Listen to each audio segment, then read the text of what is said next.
Simpsons cartoon. இந்த கார்ட்டூனை சமீபத்தில் பலரும் தேடி போய் பார்த்துருக்கு அதிகமான வாய்ப்பு இருக்கு.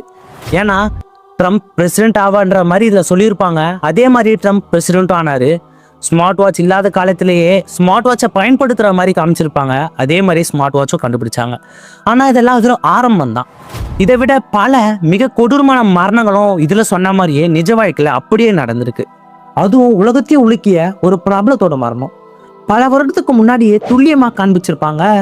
1903 ரிலீஸ் ஆன ஒரு எபிசோட்ல பாப் இசை உலகத்தோட கிங் மைக்கேல் ஜாக்சன் இறந்து போற மாதிரி ஒரு சீன் வரும். அதுல ஒரு டயலாக் இருக்கும், ஜூலை 2009 ஒரு மிகப்பெரிய விபரீதம் நடக்கும்னு. நம்ப மாட்டீங்க, அதே ஜூலை 2009க்கு சில நாட்களுக்கு முன்னாடி தான் மைக்கேல் ஜாக்சன் மர்மமான முறையில மரணம் அடைந்தார். இது வெறும் தற்செயலா இல்ல இதுக்கு பின்னாடி ஏதோ ஒரு பெரிய டெவில் சக்தி இருக்கா? அதை விட ஒரு டார்க்கான பார்க்கவே நெஞ்சு நடுங்குற மரணத்தை சிம்சன்ஸ் அப்படியே கணிச்சிருப்பாங்க. அது யாருடைய மரணம் அந்த பத்தி உங்களுக்கு தெரிஞ்சுக்கணும் அப்படின்னா மறக்காம ஃபாலோ பண்ணிக்கோங்க. இதெல்லாம் யாரால் நடக்குது நீங்க நினைக்கிறீங்கன்னு கமெண்ட்ல சொல்லிட்டு போங்க.